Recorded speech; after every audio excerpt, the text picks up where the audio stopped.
Hi అండి. మనం ఊరు విడిచి వెళ్ళినప్పుడు గ్రామ దేవతకు చెప్పి వెళ్ళాలి.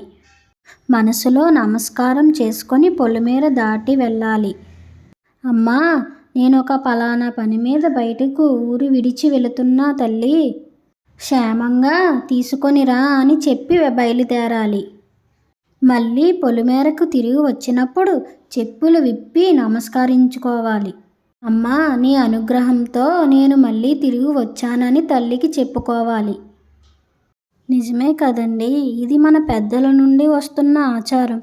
ఊరి చివరన దుర్గమ్మ, మరిడమ్మ తల్లులు ఉంటారు కదండి, వాళ్ళకి చెప్పుకొని వెళ్తే మన పని ఏదైనా జరుగుతుందని చెప్తారు. ఈరోజు మా ఊరిలో మా చుట్టుపక్కల గ్రామంలో నూకాలమ్మ తల్లి పండగ బాగా చేసుకుంటామండి. నూకాలమ్మ తల్లి పండగను మేము ఉగాది ముందు రోజు జరుపుకుంటాము. మా పక్క ఊరి లింగంపేటం అనే గ్రామంలో ఈ నూకాలమ్మ తల్లి ఉందండి. ఆ ఊరిలో 9 రోజులు తీర్థం జరుగుతుందండి. ఆ 9 రోజుల్లో ఏదో ఒక రోజు వెళ్ళి అమ్మవారిని దర్శించుకొని ఇంటికి వచ్చేస్తాము. చుట్టుపక్క ఊళ్ళో జనం అంతా అక్కడికే వెళ్తారండి.